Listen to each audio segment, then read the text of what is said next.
보실 말씀은 사도행전 20장 17절에서 24절 말씀을 보겠습니다. 제가 되는 성경으로는 신약성경 223페이지 사도행전 20장 17절에서 24절 말씀입니다. 다 찾으시면 저고 한 절 한 절 교독하시겠습니다.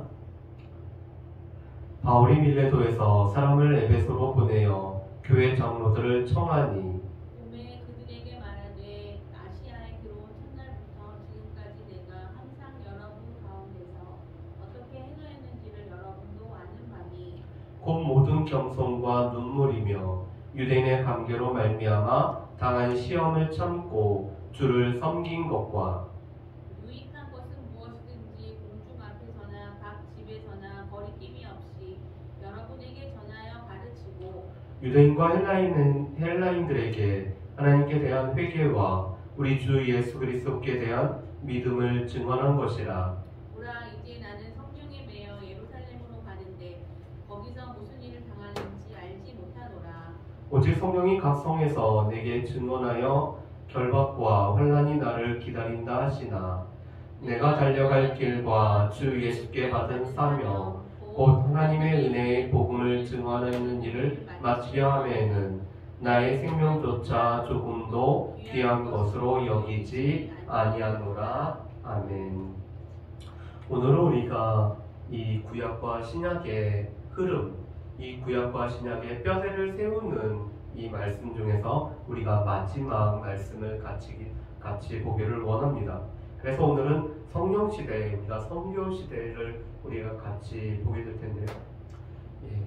그동안 많이 같이 말씀을 따라오시느라고 많이 힘들으셨지만 그래도 오늘 이렇게 잘 맞춰서 또 우리 가운데 이 성경에 관한 맥이 잡힐 수 있는 그런 시간들이 되었으면 좋겠습니다.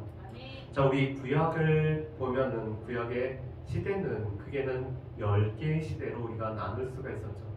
하나님께서 하나님의 형상대로 지은, 그래서 이 아름다운 세상을 다스리라고 했지만 하나님처럼 되고자 하는 그런 교만 속에서 타락하고 범죄했던 창조 시대가 있었죠. 그리고 하나님께서는 이 범죄한 사람들 중에서 이 한 사람을 택하여서 한 민족을 택하여서 하나님의 구원의 역사를 이루어 가시는 이 족장 시대가 있습니다. 그래서 창세기 11장까지가 창조 시대, 창세기 12장부터 50장까지는 아브라함과 이삭과 야곱과 요셉을 통한 이 족장 시대죠. 그리고 요셉을 통해서 애굽으로 들어갔던 이스라엘 백성들이 하나님의 백성으로서의 이 무리가 형성되었을 때 하나님께서는 이스라엘 백성들의 부르짖음을 듣고 조상들과 맺었던 언약을 기억하시고 이스라엘 백성들을 출애굽할 뿐만 아니라 또한 시내산에서 언약을 맺고 또한 이스라엘 백성들을 하나님의 백성으로 삼으시는 이 출애굽 광야 시대가 있죠. 그런데 안타깝게도 가데스 바네아에서 이스라엘 백성들이 하나님의 말씀에 순종하지 않음으로 말미암아 이 38년 동안 광야에서 계속 헤매다가 출애굽 1세대가 오늘 죽고 출애굽 2세대를 통해서 하나님께서 여호수아의 인도 아래 하나님께서 약속하신 땅으로 들어가는 정복시대가 이어지죠. 그리고 이 정복시대 후에 하나님께서는 이스라엘이 열방과는 다르게 하나님 앞에서 자율적인 삶을 살아가기를 원하셨기 때문에 사사시대를 허락하십니다. 그렇지만 사람들은 하나님의 왕으로 계셨음에도 불구하고 눈에 보이는 인간왕이 없기 때문에 자기 소견에 옳은 대로 행함으로 말미암아 범죄와 구원의 이 사이클이 반복되는 사사시대를 지나게 되죠. 그리고 하나님께서는 이 백성들의 요구에 마지못해서 왕을 세우지만 이 왕이 어떠한 사람이냐에 따라서 하나님 앞에서 오늘 흥황하기도 하고 오늘 이 백성들로 하여금 하나님을 떠나버리게도 하죠. 그래서 사울과 다윗과 솔로몬을 통해 이 단일왕국을 통해서 어떤 왕이 세워졌느냐에 따라서 이 나라가 하나님 앞에서 오늘 든든히 서기도 하고 하나님부터 떠나게 하기도 하고 그래서 마침내는 분열케 되는 이 솔로몬의 범죄로 말미암아 분열케 되는 이 단일왕국 시대를 지나게 됩니다. 그리고 이 분열왕국 시대 때 북이스라엘은 줄기차게 하나님의 뜻을 떠남으로 말미암아 이 우상을 섬기고 또 여로보암의 이 길로 감으로 말미암아 줄기차게 멸망의 길로 가죠. 반면에 남유다는 갈팡질팡을 합니다. 히스기야와 요시야 왕처럼 하나님 보시기에 선한 왕 다윗의 길을 걸어왔던 왕이 세워졌을 때는 하나님 앞에 가까이 가는 것 같지만 아하스와 므낫셋같이 이 하나님의 뜻을 떠나버린 왕 때는 또 하나님으로부터 멀리 떨어지는 나머지 이 멸망으로 치달아가는 것이 바로 이 분열왕국 시대였습니다. 또 이 범죄의 결과로 하나님께서는 이스라엘 백성들, 남은 이 백성들을 이 바벨론으로 포로로 오늘 끌고 가시죠. 이 포로 시대 때는 영적으로는 그들 가운데 참담한 시간이었지만 다시 한번 하나님의 은혜를 사모하면서 회복해 되는 시간이 바로 이 포로 시대였습니다. 또 하나님께서는 예레미야 선지자의 이 선지자를 통해서 말씀하신 대로 오늘 70년이 지난 후에 이 고레스의 마음을 주장하심으로 말미암아 포로로 끌려갔던 백성들이 예루살렘으로 유다 땅으로 다시 돌아오는 포로 귀환의 시대를 갖게 합니다. 포로 귀환 시대 때 무엇보다도 성전을 재건하고 예루살렘 성벽을 재건하고 특별히 말씀 집회를 통해서 신앙을 재건하는 시간이 바로 이 포로 귀환의 시대이죠. 그렇지만 이 포로 귀환의 시대에도 여전히 이 범죄한 이스라엘 백성들은 자신의 옛 모습으로 돌아가기 때문에 오늘 말라기 이후로 하나님께서 말씀하시지 않는 침묵 시대가 도래하게 됩니다. 이 침묵 시대 때는 구약과 신약을 연결해 줄 뿐만 아니라 오늘 이 구약에서는 없었던 종파들이 나오죠. 바리새파, 사두개파, 에세네파, 또 정치 세력도 나옵니다. 하스모니아 왕조를 뒤이었던 이 헤롯 왕조의 이 사람들과 관련된 헤롯 당도 나오고 또 독립을 위해서 오늘 열심을 품었던 이 열심당도 나오는 것을 보게 됩니다. 정치적인 격변, 또 종교적인 이 변화들. 그렇지만 오늘 메시아가 오기를 기다리는 메시아 기대 사상, 메시아 대망 세상이 커졌던 시대가 바로 이 침묵의 시대죠. 그뿐만 아니라 이 침묵의 시대 때는 하나님께서 언어가 통일되게 하십니다. 그래서 어느 누구든지 헬라어를 통해서 의사소통이 가능할 뿐만 아니라 헬라어를 통해서 오늘 복음이 증거되어질 수 있는 길들이 열어지게 하시고 그뿐만 아니라 로마의 지배 아래서 로마의 다스림 가운데 이 도로가 정비되고 오늘 안전이 이루어지며 또 로마의 법령 가운데 복음이 증거되어질 수 있는 길들이 예비가 됩니다. 그래서 때가 참으로 하나님께서는 여러 모양과 여러 선지자로 오늘 말씀하셨던 하나님께서는 아들을 통해서 말씀하시는 이 신약의 시대가 오늘 열리게 되죠. 그래서 이 신약의 시대는 크게는 두 개의 시대로 나누어집니다. 예수 그리스도의 시대, 또 예수 그리스도께서 보내신 다른 보혜사이신 이 성령을 통해서 일하시는 성령 시대로 나누어지죠. 예수 그리스도의 시대는 또 세 개의 시대로 오늘 나누어질 수가 있습니다. 예수님이 공생애 하시기 전의 모습들, 그래서 특별히 예수님께서 세례 받으시고 시험을 받으심으로 말미암아 첫 번째 아담은 시험에서 넘어졌지만 하나님의 말씀으로 오늘 두 번째 아담이신 예수 그리스도께서 이 시험을 이기실 뿐만 아니라 또한 하나님의 아들로서 오늘 사역을 하실 준비가 되어 있는 공생의 전과 또한 공생을 통해서 예수님께서는 가르치시고 전파하시고 고치시고 제자를 양육하시는 이 공생의 시간들을 가지시죠. 그러면서 특별히 예수님께서는 이 제자들이 예수 그리스도처럼 오늘 가르치고 전파하고 고치고 또 다른 제자를 양육할 수 있도록 오늘 제자들에게 집중하시는 이 공생의 시간을 갖습니다. 그리고 예수님의 사역의 절정은 마지막 일주일간으로 오늘 예수님은 십자가와 부활과 오늘 승천을 제자들에게 세 차례나 예고를 하시고 예수님은 이 십자가의 길을 걸으심으로 말미암아 우리가 당해야 될 이 죄와 또한 이 저주의 문제를 십자가에서 해결하실 뿐만 아니라 우리가 늘 죽음 가운데 두려워하는 우리에게 부활의 첫 열매가 되심으로 말미암아 부활함으로 이 죽음의 세력을 이기시고 우리 또한 이 부활을 소망케 하는 십자가 부활을 이루시죠. 그런 예수님께서는 승천하심으로 말미암아 구원을 완성을 하십니다. 그리고 예수님은 이 예수님의 사역을 위해서 오늘 예수님의 몸인 교회를 통해서 오늘 성령시대 교회 시대가 진행되게 하시죠. 그래서 이 교회 시대는 예수님이 하셨던 이 사역을 감당하는 그리스도의 몸이 바로 이 교회의 시대입니다. 그래서 오순절 성령의 강림으로 말미암아 교회가 오늘 탄생하게 되고 또 주님의 남은 사역을 감당하기 위해 오늘 교회가 성장할 뿐만 아니라 이 내적으로 오늘 정결함과 또한 분열의 문제를 디딜 뿐만 아니라 외적으로 오늘 핍박의 이 어려운 가운데도 교회가 성장하고 확장을 합니다. 그렇지만 오늘 교회가 모인 후에는 흩어져야 됨에도 불구하고 오늘 예루살렘에 계속 모여만 있기 때문에 하나님께서는 이 스데반의 순교를 통해 핍박으로 오늘 그리스도인들을 온 세상으로 흩어지게 합니다.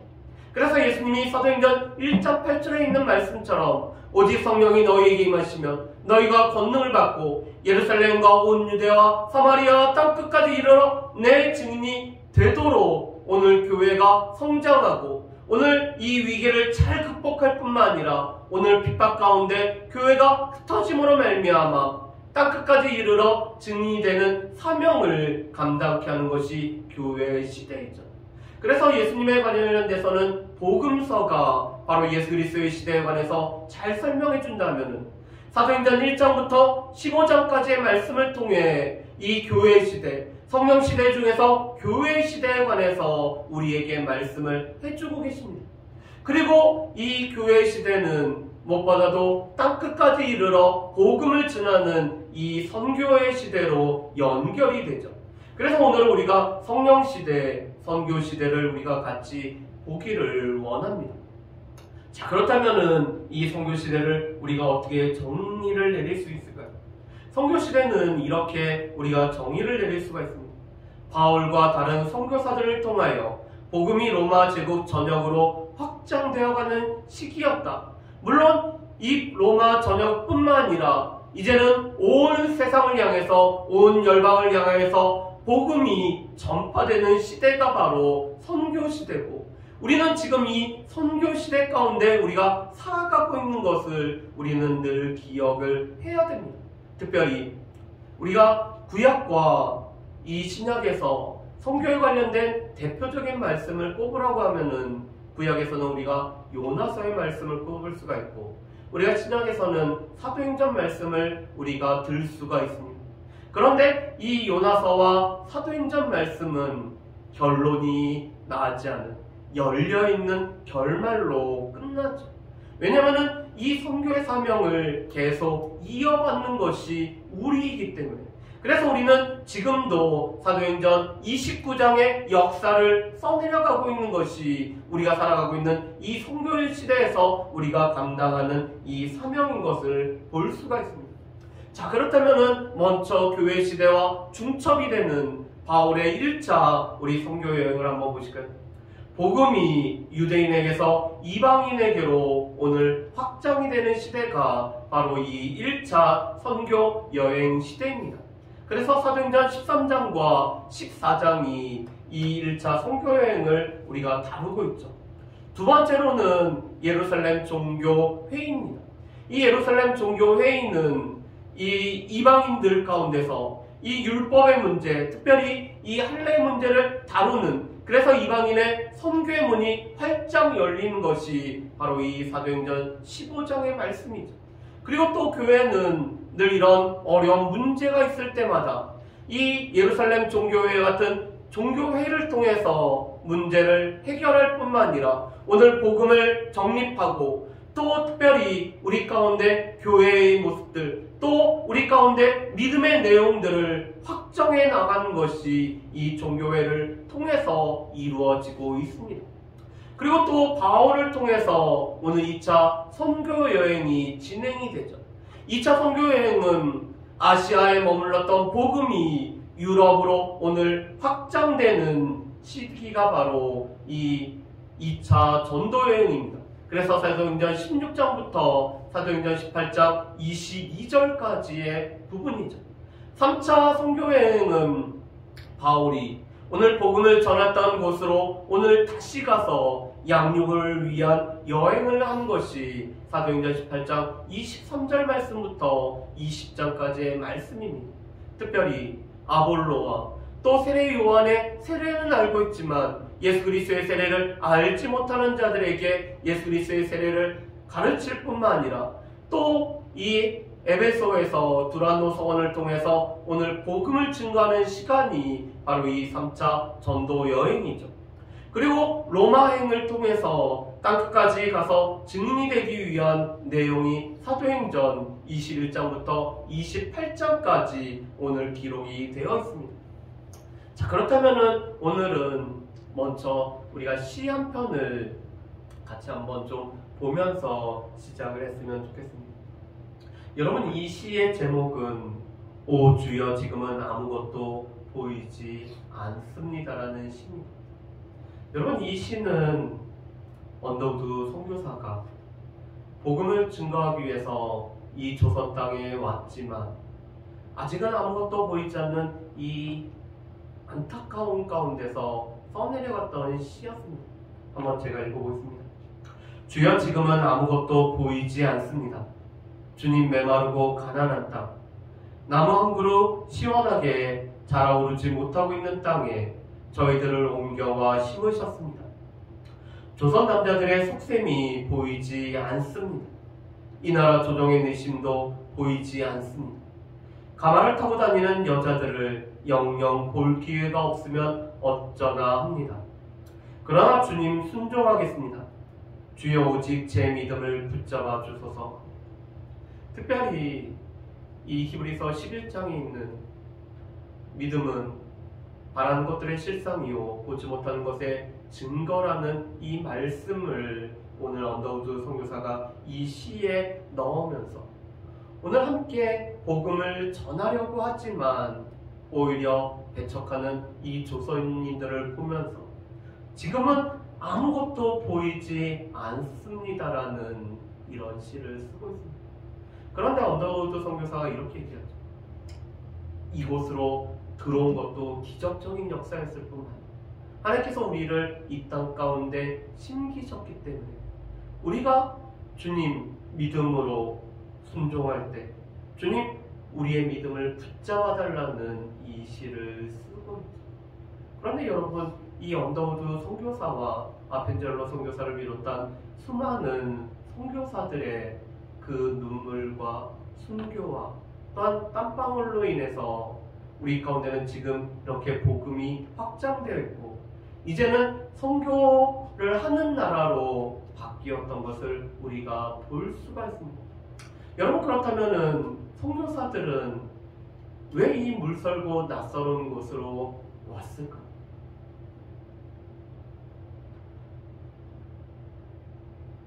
주님의 명령 때문이죠. 우리로 하여금 가서 모든 족속으로 제자를 삼아 아버지 아들과 성령의 이름으로 세례를 주고 내가 분부한 모든 것을 가르쳐 지키게 할 뿐만 아니라 땅끝까지 내 증인이 되리라는 이 말씀에 주님의 명령에 순종하고 또 복음을 들어야 될 대상들이 있기 때문에 이 척박한 땅으로 지금도 왔고 또 복음을 들고 왔고 또 영광의 문을 바라보면서 오늘 이 복음을 전하면서 오늘 하나님 나라를 확장케 했던 이 선교사들이죠. 그런데 그것이 바로 오늘 1차, 2차, 3차 선교 여행에서도 동일한 것을 우리가 볼 수가 있습니다. 자, 그렇다면 우리 1차 선교 여행을 한번 볼까요? 선교의 전초 기지가 안디옥 교회입니다. 오늘 교회의 탄생, 또 교회의 초대교회의 모체의 모습을 보이는 것이 예루살렘 교회였고, 이 예루살렘 교회가 오늘 서로 오늘 모이게 있을 뿐만 아니라 오늘 기도하고 오늘 찬양하고 오늘 하나님 앞과 사람 앞에서 오늘 칭찬받았기 때문에 주께서 구원받는 숫자를 더하였던 이 모범적인 이상적인 교회였다라면은 선교의 전초기지로서 오늘 복음을 증거하는 일을 가장 잘했던 교회가 바로 이 안디옥 교회였음을 보게 됩니다. 그런데 이 안디옥 교회는 몇 가지 특징이 있습니다. 처음에는 흩어졌던 유대인들은 이 유대인들 디아스포라들에게만 복음을 전했습니다. 그렇지만 안디옥에서 오늘 헬라인에게도 복음을 전함으로 말미암아 이제 이방인에까지 복음을 전한 교회가 바로 이 안디옥 교회죠. 그뿐만 아니라 안디옥 교회의 또 다른 특징은 그리스도인이라 불렸던 곳이 바로 이 안디옥 교회였습니다. 그리스도를 따르는 무리들, 그리스도를 따르는 이 사람들을 일컬어서 오늘 그리스도인이라고 불려진 것이 바로 이 안디옥 교회였습니다. 그런데 이 안디옥 교회는 하나님께서 바나바를 통해서 이 교회를 섬기게 하죠. 그런데 바나바는 길리기아 다소에 있는 이 바울을 데려다가 함께 교회를 섬기는 일을 감당을 하고 있습니다. 그런데 사도행전 13장 1절 말씀에 보면은 하나님께서는 이 안디옥 교회 무엇보다도 이 바나바와 바울을 따로 세워서 오늘 주의 일을 위해서 오늘 선교의 사명을 맡기는 것을 볼 수가 있습니다. 우리 사도행전 13장 1절 말씀부터 3절 말씀을 제가 한번 읽어보겠습니다. 안디옥 교회에 선지자들과 교사들이 있으니 곧 바나바와 니게르라 하는 시므온과 구레네 사람 루기오와 분봉왕 헤롯의 젖동생 마나인과 및 사울이라. 주를 섬겨 금식할 때 성령이 이르시되 내가 불러 시키는 일을 위하여 바나바와 사울을 따로 세우라 하시니 이에 금식하며 기도하고 두 사람에게 안수하여 보내니라. 아멘.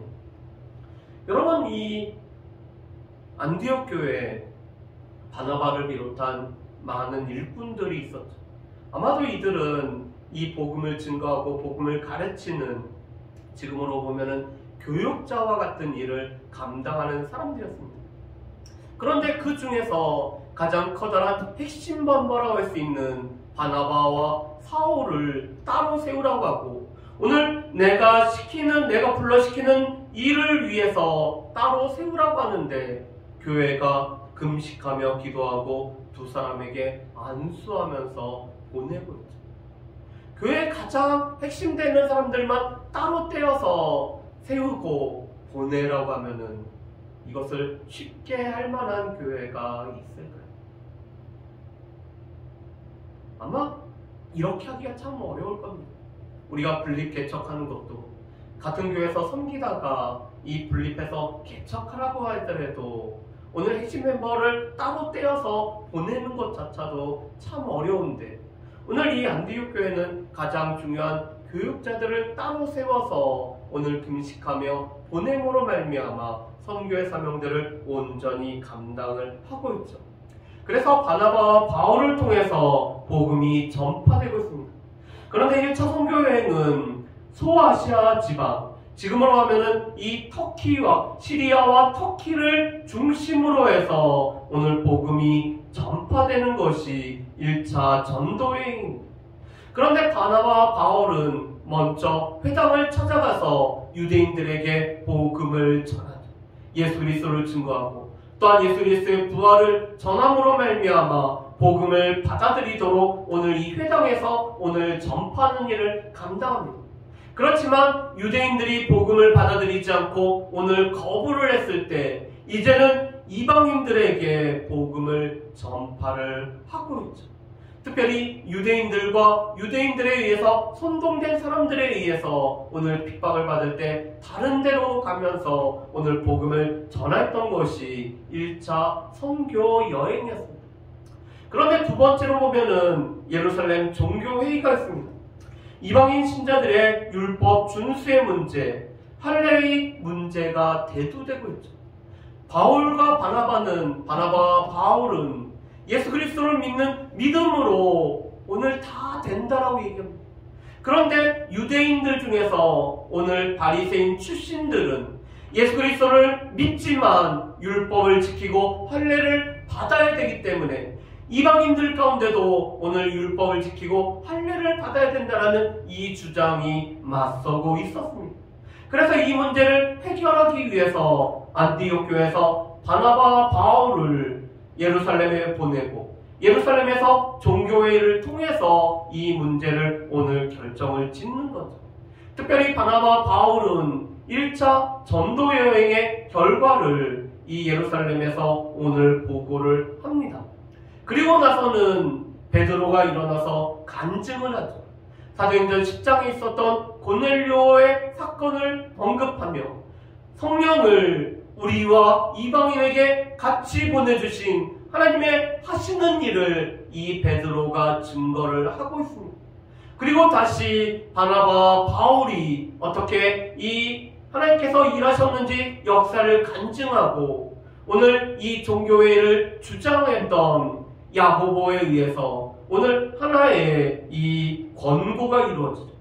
이방인 중에 하나님께로 돌아오는 자들을 괴롭게 하지 말라라는 말씀으로 함으로 말미암아 오늘 이방인들에게 복음회로 오늘 율법과 할례를 더 준수하라고 강요하지 못하도록 합니다. 그렇지만 다만 우상의 더러운 것과 음행과 목매어 죽인 것과 피를 멀리하라고 오늘 편지를 하고 있습니다. 오늘 이것은 이방인들도 여전히 우리 가운데 지켜야 될 부분이라고 말씀을 하죠. 왜냐하면 우리 가운데 이 우상에서 우리가 돌아섰기 때문에 다시 이 우상의 더러운 것에 참여해서는 안 될 뿐만 아니라 우리가 음행함으로 말미암아 몸을 더럽혀서도 안 되고 몸매어 죽이는 것과 이 생명과 관련되는 피를 멀리할 것을 오늘 이 권고를 하고 오늘 바울과 또한 신라를 통해서 오늘 이 예루살렘 종교회를 통해서 결정된 사항들을 전하도록 하고 있습니다. 자, 우리 세 번째로는 2차, 3차 선교여행을 볼까요? 오늘 2차 선교여행은 처음에는 오늘 복음을 받아들였던 이 교회들을 오늘 살피기 위해서 이 전도여행이 시작이 되고자 합니다. 그렇지만 오늘 수행원으로 오늘 따라갔던 마가 요한의 문제로 인해서 바나바와 바울 가운데 다툼이 있음으로 말미암아 바나바는 마가를 데리고 전도여행팀을 꾸려서 떠나가게 되고 바울은 신라와 한 팀이 되어서 오늘 전도여행팀을 꾸려서 오늘 떠나가게 됩니다. 그런데 성령께서 바울로 하여금 이 아시아에서 복음을 전하게 하시는 게 아니라 오늘 성령의 인도하심과 또한 환상 중에 마게도냐인의 환상을 와서 전하라는 이 환상을 보고 복음이 유럽으로 마게도냐로 오늘 증거가 되는 것이 2차 선교 여행입니다. 그래서 이 마게도냐와 그리스 남부에 있는 아가야 지방, 고린도의 교회를 비롯한 이 아가야와 그 다음에 아테네와 이 복음이 증거가 되는 것이 2차 선교 여행이죠. 3차 선교 여행은 이미 개척한 선교지를 돌아보고 양육하기 위한 여행이었습니다. 그래서 우리가 살펴본 것처럼 우리가 아까 말씀을 드렸던 것처럼 이 두란노 서원에서 2해 동안 가르침으로 말미암아 복음이 오늘 편만하게 아시아 지방, 소아시아 지방에 오늘 증거가 되는 것을 우리가 볼 수가 있습니다. 우리 사도행전 19장 말씀에 보면은 이런 말씀이 있습니다. 사도행전 19장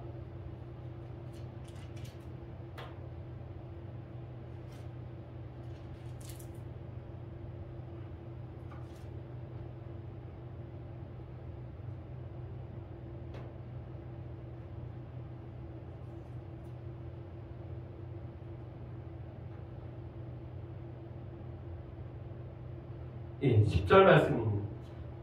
사도행전 19장 10절 말씀 보면 이렇게 됐습니다. 2해 동안 이같이 하니 아시아에 사는 자는 유대인이나 헬라인이나 다 주의 말씀을 듣더라. 아멘. 오늘 바울이 이 에베소에 있는 두란노 서원에서 날마다 강론했을 때 아시아에 사는 유대인이나 헬라인이 다 주의 말씀을 듣는, 그뿐만 아니라 하나님께서 바울의 손을 통해서 놀라운 능력을 행하게 하시는 일들이 오늘 있는 것이 바로 이 3차 전도 여행을 통해서 이루어진 일이죠. 그뿐만 아니라 오늘 바울은 땅끝까지 이르러 복음을 증거하기 위해 예루살렘으로 올라가려고 오늘 하나님께서 바울에게 마음을 주시고, 오늘 우리가 읽었던 본문의 말씀이 바로 이 밀레도에서 에베소 교회 장로들을 청하는 내용이 오늘 우리가 함께 봤던 본문의 말씀입니다. 그런데 이 밀레도에서 에베소에 있는 교회 장로들 청한 가운데 바울은 몇 가지로 이렇게 말을 하고 있습니다.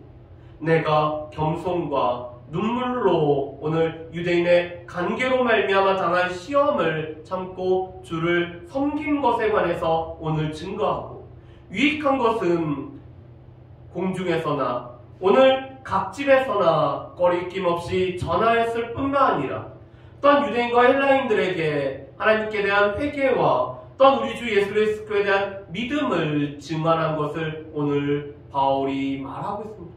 이것은 두란노 서원에서 2년 동안 가르쳤던 것을 포함해서 오늘 아시아에서 3년 동안 사역했던 바울의 사역을 요약해서 하는 말이죠. 그러면서 바울은 이렇게 고백을 합니다. 내가 예루살렘으로 올라가고자 하는데 예루살렘에 올라가면은 결박과 환난이 나를 지금 기다리고 있다고 성령께서 나에게 증언을 하고 계십니다. 그렇지만 바울은 이 일사각오를 하고 있는 것이 우리가 오늘 함께 살펴봤던 24절의 말씀이죠. 바울은 이렇게 말합니다. 내가 달려갈 길과 주 예수께 받은 사명 곧 하나님의 은혜의 복음을 증언하는 일을 마치려 하면은 나의 생명조차 조금 더 귀한 것으로 여기지 아니하노라. 오늘 바울이 달려갈 길, 오늘 복음을 위해서 오늘 바울이 달려갈 이 길과 또한 예수께 받은 사명, 딱 끝까지 이르러 증인되라는 이 사명을 오늘 감당하기 위해서 오늘 자신의 생명을 조금 더 귀한 것으로 여기지 않는 바울의 모습, 그래서 이것이 바로 바울의 일사각오의 모습을 우리가 볼 수가 있습니다. 그리고 이 3차 선교여행 후에 바울은 로마로 가고 있죠. 로마로 가려고 예루살렘으로 먼저 가죠. 자, 예루살렘을 가는 이유 중에 하나는 예루살렘 교회를 위한 헌금을 전달을 하기 위해서입니다. 아시아에 극심한 오늘 기근이 들었고, 바울은 마게도냐와 아가야에서 오늘 이 예루살렘 교회를 돕기 위한 연보를 했고, 이 연보를 가지고 예루살렘 교회에 올라가는 일을 바울이 감당을 하고 있습니다. 그런데 이것은 바로 예루살렘 교회가 오늘 복음을 전해줬던 영적인 유익을 주었기 때문에 물질적인 섬김을 오늘 이방의 교회들이 감당하라는 그 뜻도 되지만, 또 바울은 예루살렘 교회 지도자들과 오늘 복음 증거를 위해서 오늘 그들 가운데 관계를 더 돈독히 갖기 위해서 예루살렘으로 올라간 것을 보게 됩니다. 그렇지만 유대인들이 소동을 벌이고, 이것으로 인해서 오늘 바울은 감옥에 갇힐 뿐만 아니라 여러 차례 재판을 거친 가운데 바울의 로마 시민권을 통해 오늘 황제에게 재판을 받고자 하는 이 직송 가운데 바울은 로마로 가게 되죠. 그리고 이 로마에서 자유롭게 복음을 증거하다가 오늘 풀려나고 나서 다시 전도여행을 갔다가 바울은 끝내 로마에서 오늘 순교한 것으로 오늘 전해지고 있습니다. 그뿐만 아니라 베드로 또한 이 로마에서 순교를 하죠. 그래서 우리가 잘 알고 있는 주여 어디로 가시나이까라는 이 쿠오바디스라는 영화가 바로 이 베드로의 순교와 관련돼서 오늘 찍었던 영화이죠. 그래서 주님 어디로 가십니까? 네가 떠나왔던 로마로 간다라는 이 말을 듣고 베드로가 갔다라는 이런 기독교의 야사가 있습니다. 그런데 교회들은 이 사도행전 28장으로 오늘 복음 전하는 것이 끝난 것이 아니라 이 사도행전 29장의 역사를 지금도 쓰고 있죠. 그러면서 특별히 복음은 서쪽으로 전파되기 때문에 복음의 서진이라고, 여기 잘못 표현했네요. 예, 서진입니다. 예, 서진으로 이렇게 우리가 표현할 수가 있죠. 복음은 자꾸 서쪽으로 이렇게 그 전도가 되고 이 진출이 되고 있습니다. 그래서 예루살렘에서 복음이 오늘 먼저는 사마리아와 유대와 또 소아시아를 거쳐서 유럽으로 전파되고 또 아프리카로 전파되고 이 유럽에서 복음이 아메리카 대륙으로 오늘 전파되고 아메리카 대륙에서 다시 아시아 지방으로 오늘 전파됨으로 말미암아 서쪽으로 복음이 오늘 증거가 되는 이 복음의 서진 현상을 우리가 볼 수가 있습니다. 그리고 땅끝까지 이르러 주의 증인이 되라는 이 명령에 의해서 지금도 땅끝으로 가고 있죠. 그런데 이 땅끝의 의미가 첫 번째는 바로 미전도 종족입니다. 여러분, 이 종족은 동일한 언어와 문화를 가지고 있는 사람들을 종족이라고 하죠. 그런데 이 종족 중에 한 나라 안에 보면은 여러 종족들이 이렇게 있는데 이 종족들 중에서 복음화율이 5% 미만인 경우를 우리가 미전도 종족이라고 이렇게 분류를 하고 있습니다. 그런 이 미전도 종족에게 복음이 증거가 되는 것을 보고 우리가 땅끝이라고 보죠. 그런데 이 미전도 종족은 10분의 40창 지역에 많이 몰려있는 것을 보게 됩니다. 이것은 북위 10도와 북위 40도에 걸쳐있는 아시아와 유럽과 또한 아프리카 지역을 가리키는 것이 바로 이 북위 10도에서 북위 40도라고 하는 이 10분의 40창 지역입니다. 그런데 이 10분의 40창 지역이 중요한 것은 전 세계 인구의 3분의 2가 이 북위 10도에서 북위 40도에 거기에 살고 있다는 것이, 그래서 10분의 40창이 이 선교에 있어서는 중요한 지역이 되죠. 그뿐만 아니라 이곳에서는 이슬람교와 힌두교와 불교가 대단히 포진되어 있는 지역이 바로 이 10분의 40창 지역입니다. 그래서 오늘 이슬람이 가장 강성한 지역으로 이 선교학자들이 꼽고 있습니다. 그뿐만 아니라 10분의 40창은 또 이 기독교를 박해하는 기독교 박해 국가들이 몰려있는 곳이 바로 이 10분의 40창 지역이죠. 그렇기 때문에 이 10분의 40창 지역에 오늘 복음을 들고 선교사들이 복음을 증거하기 위해서 나아가고 있는데, 어떤 나라와 어떤 종족에게는 선교사의 신분으로 들어갈 수가 없기 때문에 전문인 사역자들이 자신의 전문 분야를 통해서 예를 들어서 언어를 가르치고 태권도를 가르치고 또 여러가지 오늘 이 무역을 감당함으로 말미암아 이 전문인 선교사의 사명들을 감당하고 있는 것을 보게 됩니다. 그리고 우리가 땅끝의 두 번째 개념으로 백투더 예루살렘 운동이라고 해서 예루살렘으로 다시 복음이 증거되는, 이 복음이 한 바퀴 돌아서 다시 예루살렘까지 향하는 것으로 우리가 이 땅끝을 보고 있는 것을 우리가 볼 수가 있습니다. 자, 그렇다면은 오늘 말씀을 저희가 정리를 해볼까요? 아끼시는 하나님의 마음을 품고, 여러분 요나서에서는 하나님께서 이 좌우를 분별하지 못하는 사람들을 어찌하니 아끼시겠느냐라고 말씀합니다. 하나님께서는 아끼시는 하나님이죠. 하나님께서는 오늘 이 하나님의 형상대로 지음받은 사람들을 아끼실 뿐만 아니라 그들이 복음을 듣고 오늘 생명 얻을 뿐만 아니라 오늘 복음으로 말미암아 자유케 되고 오늘 복음을 통해서 새롭게 되기를 하나님께서는 원하고 계십니다. 그런데 이 사명을 감당하기 위해서 우리는 예루살렘과 온 유대와 사마리아와 땅끝까지 이르러 주님의 증인의 역할을 감당하는 것이 우리가 선교시대에 살아가고 있는 우리의 사명이죠. 그런데 바울과 다른 선교사들을 통하여서 복음은 전파됐고 확장이 되었을 뿐만 아니라 지금도 많은 선교사들을 통해서 이 복음이 증거가 되고 있는 것을 볼 수가 있습니다. 그런데 선교사는 늘 두 종류의 선교사가 있습니다. 가는 선교사가 있고 보내는 선교사가 있습니다. 하나님께서 이 어떠한 민족을 품게 하시고 어떠한 지역을 품게 하시고 어떠한 나라를 품게 하심으로 말미암아 오늘 하나님의 보내심을 받아서 가는 선교사가 있다면 이 선교사를 후원하고 기도하고 위로하며 함께 말씀을 나누고 늘 주의 사역을 나누는 보내는 선교사의 역할을 감당하는 것들이 필요합니다. 여러분 1차, 2차, 3차 전도여행을 통해서 바울과 바나바 또한 바울의 선교 일행들은 안디옥 교회에 늘 가서 보고하고 이 안디옥 교회에서 다시 한번 힘을 얻고 안디옥 교회에 보냄을 받아서 오늘 1차, 2차, 3차의 전도여행을 감당하는 것을 보게 됩니다. 오늘 가는 선교사, 오늘 보내는 선교사의 역할이 함께 중요한 것을 우리가 알 수가 있죠. 그래서 이 가는 선교사, 보내는 선교사를 통해서 교회를 통해서 우리는 사도행전 29장의 역사를 이루어가고 있습니다.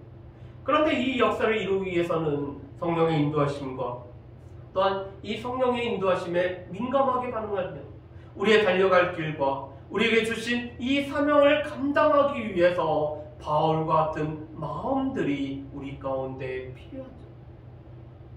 달려갈 길을 마치고 믿음의 선한 싸움을 싸우는 자들에게 면류관이 약속되어 있다라는 이 바울의 고백, 그것이 또한 우리의 고백이 되어야 됩니다. 자, 그렇다면은 우리의 땅끝은 어딜까요? 우리의 땅끝은 하나님께서 나를 보내신 곳, 나로 하여금 있게 하신 곳, 내가 서 있는 곳, 내가 같이 함께 어울려 살고 있는 사람들과 있는 곳이 우리에게도 땅끝이 됩니다. 그래서 우리의 직장이, 우리의 학교가, 또 아직까지 복음을 듣지 못한 우리의 지역이 우리에게 있어서는 또한 땅끝이 될 수가 있습니다. 우리가 우리에게 있는 이 땅끝을 감당할 때, 또 복음이 땅끝까지 증거될 때 주님께서는 다시 오신다고 약속하셨기 때문에 우리는 이 땅끝으로 우리를 보내신 곳에서 우리는 또한 선교의 사명들을 감당해야 되기 때문에 군에 있는 우리 젊은 친구들은 군 선교사가 되고 또 학교에서 오늘 학업을 하고 있는 우리 친구들은 오늘 이 학원의 선교사가 되고 우리로 하여금 이 직장과 오늘 복음을 듣게 하는 곳에 가 있는 분들은 직장 선교사가 되며 또 우리 지역에 복음을 증거하는 우리는 또 이 지역의 선교사의 역할을 감당하는 거죠. 그러면서 동시에 우리 가운데는 이 미전도 종족을 품고 기도하며 이 미전도 종족에게 복음을 증거되는데 특별히 10분의 43 지역이 복음화가 되도록 우리 가운데 기도하는 일들이 우리 가운데 필요한 것을 보게 됩니다. 그뿐만 아니라 지금 코로나 시대여서 우리가 새로운 지역으로 우리가 단기 선교를 가고 또한 복음을 전하러 가기가 참 어려운 시대에 살고 있습니다. 그렇다면은 우리 가운데 살고 있는 이 외국인 근로자들에게 오늘 복음을 전함으로 말미암아 그들이 다시 본국으로 돌아갔을 때 그들 가운데 심겨진 이 복음의 씨앗이, 말씀의 씨앗이 또 그 나라에 전파되는 사명을 우리가 갖고 있다는 것을 기억할 뿐만 아니라 예루살렘으로 우리가 복음을 들고 나아가는 이 선교 시대의 사명을 온전히 감당해야 되는 것이 우리의 사명인 것을 보게 됩니다. 바라기는 우리 가운데 이 성령의 시대, 특별히 선교 시대에 살고 있는 우리에게 이 주어진 선교의 사명을 온전히 감당할 수 있는 저 여러분들 되어지는 그 은총을 누리는 축복이 있기를 주님의 이름으로 축복합니다. 또한 무엇보다도 하나님께서 함께 하심으로 말미암아 우리 가운데 이 선교 시대를 온전히 감당함으로 오늘 주님 앞에 영광 돌리는 우리의 삶을 살아가는 저 여러분들 되시기를 주님의 이름으로 축복합니다. 우리 이 시간에 우리 함께 찬양할 것은 온 세상 위하여 우리 복음을 전한다라는 우리 찬양을 우리 같이 드렸으면 좋겠습니다. 그래서 온 세상에